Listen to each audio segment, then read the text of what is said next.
Olá! Você certamente já notou que muitos estabelecimentos comerciais adotam práticas abusivas contra o consumidor.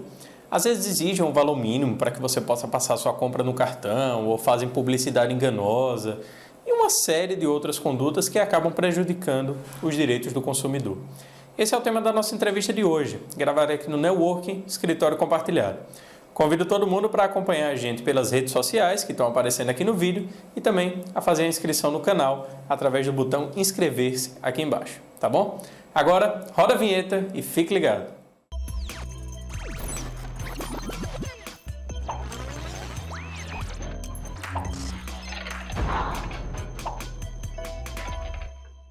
E para debater esse tema, a gente recebe aqui no Debate Legal Silvio Eduardo Carvalho. Ele que é advogado, pós-graduando na área de Direito e membro da Comissão de Direitos Humanos da OAB Sergipe.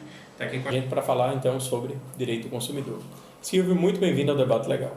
Muito obrigado, Luiz. A gente que agradece por estar aqui, né, ter aderido a esse convite para debater um pouquinho sobre o direito do consumidor, que é um tema que está presente na vida das pessoas todo dia e toda hora. Todo mundo está comprando alguma coisa sempre. Sem sombra de dúvida. Para começar, eu queria já falar sobre a parte básica.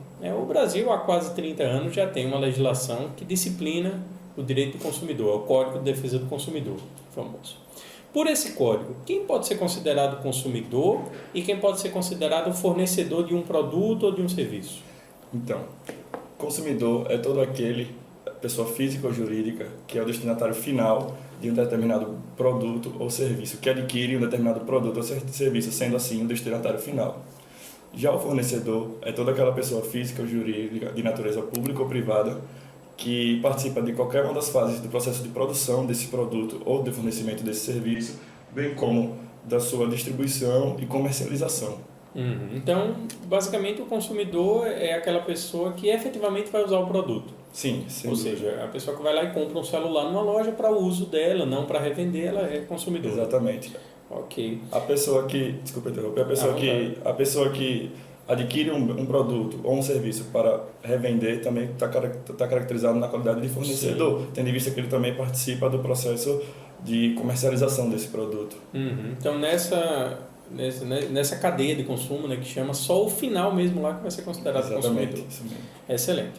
O Código de Defesa do Consumidor ele elenca uma série de direitos, né? Tanto é que é chamado de Código de Proteção e Defesa do Consumidor. Muitos desses direitos, contudo, não são respeitados pelos fornecedores em muitas situações. Quais são os meios que o consumidor tem para combater isso? Então, de maneira administrativa, o órgão mais conhecido para toda a sociedade é o PROCON. O consumidor pode ir ao PROCON para resolver de maneira pacífica e administrativa, solucionar a problemática envolvendo a sua pessoa e a pessoa do fornecedor de produto. Todavia, caso não encontre sucesso nessa resolução administrativa, ele pode procurar o Ministério Público através das promotorias de justiça de defesa do consumidor, para tratar para atuar como fiscal da lei e tratar de eventuais violações contratuais específicas ao Código de Defesa, às disposições postas no Código de Defesa do Consumidor. Além do Ministério Público e do PROCON, o consumidor também pode procurar a Defensoria Pública ou a advocacia privada para eventual litigância judicial, através dos juizados especiais cíveis, que são juizados onde o teto para ajuizamento de ação é de até 40 salários mínimos. É uma ação que tem o valor da causa de até 40 salários mínimos. Então, chama juizado de pequenas causas. O pessoal costuma usar essa expressão. Muito bom. Em muitos estabelecimentos comerciais, a gente sempre encontra algumas promoções, né? Promoções fake, às vezes, que são assim. Produto em promoção, mas cada pessoa só pode levar X produtos. Tem um limite de 5 por consumidor. Ou então, o produto está em promoção, mas a loja não troca produto em promoção. Né? Existe muito isso. Essas práticas são permitidas? Então, cria-se um mito de que essas práticas não são permitidas. Todavia, não existe nada na legislação, não existe nenhum dispositivo legal que proíba a empresa ou fornecedor, propriamente dito, de realizar trocas que autorize o fornecedor a autorizar qualquer tipo de troca. Assim, o fornecedor só é obrigado a realizar a troca do seu produto ou do seu serviço em caso de eventuais vícios que ele venha apresentar ou de prejuízos que desvalorizem o produto adquirido. Assim, caso o consumidor queira trocar o produto por simplesmente trocar de cor, porque não gostou do produto, se arrependeu, nada obriga o fornecedor a realizar essa troca. Todavia, é importante que o consumidor se intere da política de troca da empresa em questão, porque é praxe no comércio que, mesmo que não tenha nada que proíba a empresa se negar de trocar, elas costumam trocar de maneira comum. Então é interessante que o consumidor se informe a respeito da política de troca da empresa, justamente, e aí que a empresa forneça essa informação, justamente para não violar outro direito presente no Código do Consumidor, que é o direito à informação. Então, é bom o consumidor saber, porque às vezes a loja, por mera liberalidade, ela quer fazer aquilo, ela vai, e como parte da oferta dela, ela diz assim, compra aqui porque se você não lhe servir, se a cor não ficar boa, você tem 30 dias, 10 dias para trocar. Então, a loja fazendo isso, o consumidor, então ele vai ter aquilo como parte integrante da compra dele, vai poder trocar quando se precisar naquele prazo. Justamente. E sobre a segunda parte da pergunta, a limitação de número de determinado produto em promoção também já foi pacificada pelo Superior Tribunal de Justiça em julgamento de recurso especial, que as empresas, via de regra isso acontece em supermercados, que as empresas podem limitar, se ofertar uma promoção, limitar a venda de um determinado número de produtos para cada consumidor, para justamente viabilizar que toda uma cadeia de consumidores seja favorecida dessa promoção e que outras pessoas que possam se caracterizar como fornecedor, por exemplo, pequenos empresários, pequenos comerciantes, não tendo em vista seu poder econômico superior ao dos outros consumidores, adquira todo o produto em promoção para comercializar novamente. Por um preço mais alto. Por um preço mais alto. É verdade. Isso foi muito discutido, né? Chegou a ter muito debate, mas que bom que você trouxe agora essa posição já pacificada, então, para que as pessoas possam ficar sabendo. Outra coisa que se fala muito é a venda casada, que é aquela coisa que você só pode comprar um produto X ou um serviço X se você comprar um produto Y ou um serviço Y, ou seja, para lhe dar um produto, um produto ou serviço, ele condiciona que você adquira outro. Na prática, como é que isso ocorre? Você tem alguns exemplos práticos para passar para a gente? Sim, inclusive esse exemplo que a gente acabou de citar, da venda mínima de produto, pode ser posto de outra forma, por exemplo. Ao invés de estipular o máximo, estipula o mínimo. Isso, justamente. Compre a partir de 3 e adquira um desconto. Essa é uma fórmula comum de caracterizar a venda casada, porque você vincula a promoção, o desconto, à compra de 3 produtos iguais, por exemplo. Ou, por exemplo, como a gente... hoje o Superior Tribunal de Justiça também se posicionou contrário a isso, cinemas que exigiam que alimentos, refrigerantes fossem comprados na transferência do próprio cinema. O STJ também se posicionou no sentido de proibir, de permitir ao consumidor que leve seu alimento ou refrigerante, o que seja, para o cinema. Eu lembro que até nesse debate os cinemas alegaram que não seria uma venda casada porque o cinema não lhe obriga a comprar o alimento lá, ou seja, para você assistir o filme você não tem que comprar a pipoca. Mas, na verdade, no fundo, é uma venda casada. Sim, né? sem dúvida. Condicionar, restringir o acesso de um alimento de fora. Outro caso bem comum, um problema que existe muito em relação ao consumo, é publicidade enganosa. Então, às vezes está lá aquela coisa ofertada, de novo a gente volta aquelas promoções fake. Está ofertado lá de uma forma, mas você chega não é bem daquele jeito. Teve um caso muito famoso, né, que virou até caso de polícia, se não me engano foi no Rio de Janeiro, que tinha um anúncio assim, chip com aparelho, R$1. O que o anúncio queria dizer era que você comprando o aparelho levaria o chip por R$1. Só que daria a entender que o chip mais o aparelho custaria ao todo R$1. Logicamente que foi um erro, ninguém estava querendo achar que o chip e o aparelho custariam R$1. Mas fora isso, tem outras promoções que são realmente publicidade enganosa. A pessoa chega, não é bem daquele jeito, diz assim, tal coisa grátis, mas quando você chega lá não é tão grátis assim, você tem que comprar alguma outra coisa. Como é que o consumidor pode se proteger disso? Então, a publicidade enganosa é aquela que possa induzir de qualquer forma o consumidor ao erro, seja através do excesso de informação ou da ausência de informação. O consumidor pode, verificando essa publicidade abusiva ou enganosa, ele pode ir verificando que seu direito ao consumo foi, de certa forma, suprimido por esse engano.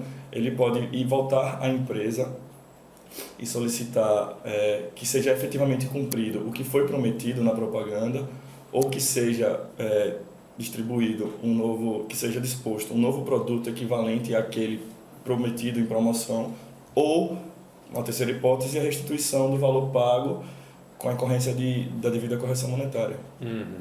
E aí, se a loja se negando a fazer isso, vem aqueles meios que você falou, PROCON, Justiça, Defensoria, etc. Outro caso comum, hoje a gente só está falando de casos comuns aqui. A pessoa faz compras pela internet, sites de e-commerce e etc. E aí, quando o produto chega, a pessoa vê que não era bem aquilo, etc. Foi uma compra à distância.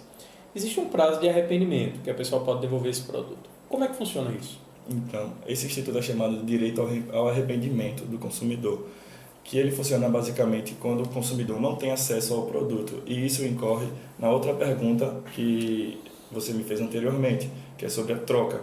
Nesse caso específico, quando o consumidor não tem acesso direto ao produto, seja por compra por internet, por telemarketing, por catálogo, por exemplo, ele pode, a partir do momento que tem a posse do produto, que tem um produto em mãos, ele pode se arrepender e, no prazo de 7 dias, procurar o fornecedor para solicitar a troca do produto ou restituição do valor correspondente. Então, é importante ver o seguinte, 7 dias do momento que ele recebe. Exatamente. Muita gente se confunde com isso, por exemplo, que compra e aí o frete dura 10 dias e quando chega você já não teria mais esse direito. Não, é 7 dias a partir do momento que você tem o produto em mãos. Exatamente. Correto. Então, é bom que o consumidor saiba disso. O Código de Defesa do Consumidor também fala que os consumidores, numa relação de consumo, eles são vulneráveis. Ou seja, eles são a parte mais fraca, porque, evidentemente, quem está colocando o produto ou o serviço à venda, está fazendo toda aquela publicidade, tem uma estrutura, via de regra, maior que o consumidor, uma estrutura econômica, etc., maior que a do consumidor. Uma das decorrências dessa vulnerabilidade, chamada vulnerabilidade, é o que se chama de inversão do ônus da prova num processo judicial. Você pode explicar para a gente de forma clara o que é essa inversão do ônus da prova, como é que ela funciona e, por essa inversão, o consumidor, o que é que ele tem que fazer para conseguir isso, efetivamente, para que a prova, num processo judicial, seja invertida? Então, a inversão do ônus da prova ela é prevista no Código de Defesa do Consumidor também.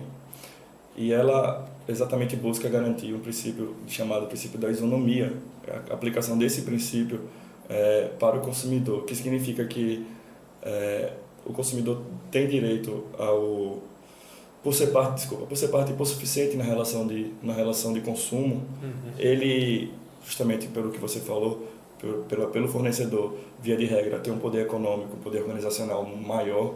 O Código de Defesa do Consumidor, ele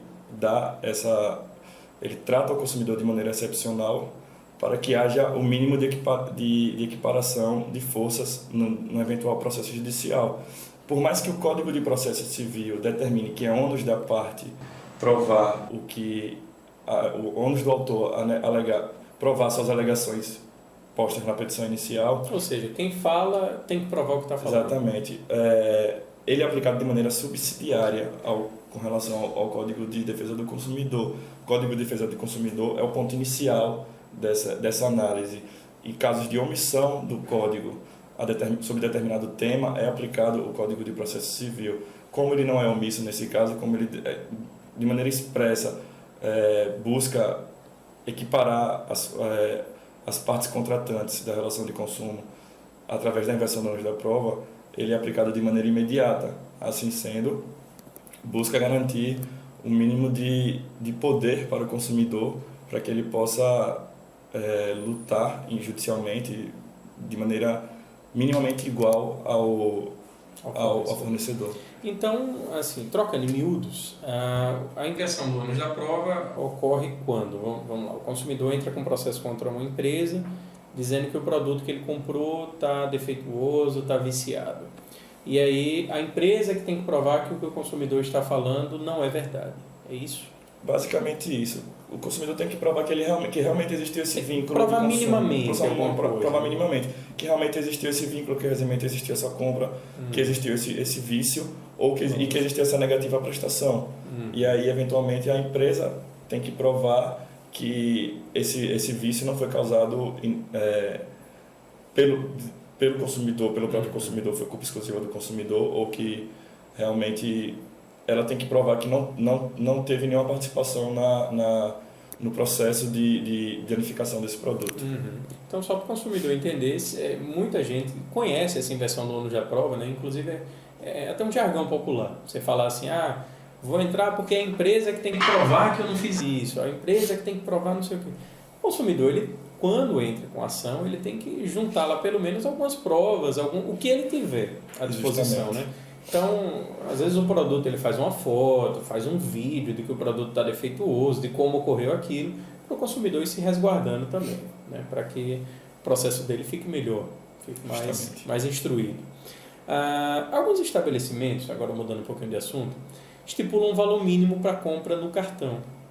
Você vai lá, tem lá débito só acima de R$10, crédito só acima de R$10, supondo. Esse valor mínimo é permitido ou não? A jurisprudência brasileira, os tribunais superiores, não permitem essa diferenciação na cobrança do produto ou do serviço pela forma de pagamento, porque dessa forma também a legislação brasileira não obriga o fornecedor a aceitar diversas formas de pagamento. O pagamento, via de regra, deve ser à vista. Só que se o fornecedor ele oferta uma outra forma de pagamento, seja por cartão de crédito, débito ou cheque, por exemplo, ele não pode repassar esse ônus das taxas e eventuais transtornos com a instituição financeira para o consumidor. E isso também pode caracterizar uma espécie de venda casada, porque você condiciona a compra, por exemplo, se o consumidor quer comprar apenas uma caneca que vale R$10, mas para conseguir passar no crédito ele precisa comprar um outro produto que custa mais 10, isso para ele adquirir o produto que ele realmente tem interesse, condiciona a compra, a aquisição de um outro produto. Isso também pode configurar a venda casada e é expressamente proibido pelo Código de Defesa do Consumidor e pelos tribunais superiores. Todavia, foi instituída pelo governo federal no final do ano passado uma medida provisória que autoriza essa diferenciação no preço, que, a meu ver, ela pode ser abusiva e gerar discriminação, gerar preconceito entre os consumidores. Só para esclarecer, essa medida provisória, salvo engano, é aquela que você pode cobrar um preço diferente se for no cartão e se for à vista, né? Agora, em relação à pergunta é a questão do se o estabelecimento, pode estipular um valor mínimo. Então ele não pode. Não pode. Ok. E a próxima pergunta que eu ia fazer era justamente sobre essa medida provisória, você já acabou adiantando para a gente. Mas isso é muito comum em posto de gasolina. Né? As duas situações. Eu acho que quem dirige, tem que abastecer carro, já vivenciou isso, de chegar no posto de gasolina e tá lá, gasolina R$3,50, supondo. E aí você vai passar no cartão, é mais caro. Agora já pode, pela medida provisória, agora já é permitido. Mas uma situação que ocorria muito, isso antes da medida provisória, era você só podia passar no crédito se fosse a gasolina aditivada. Isso. Você só poderia passar no débito se fosse acima de X reais. Então, são condutas que ainda não são permitidas. Diferenciar o preço, sim. Agora, a forma de pagamento só para um determinado produto, não pode. Está correto? De forma alguma, é exatamente correto. Porque, inclusive, o Ministério Público de Sergipe já atuou nesse sentido no ano de 2017, através da denúncia de um consumidor de uma cidade do interior, que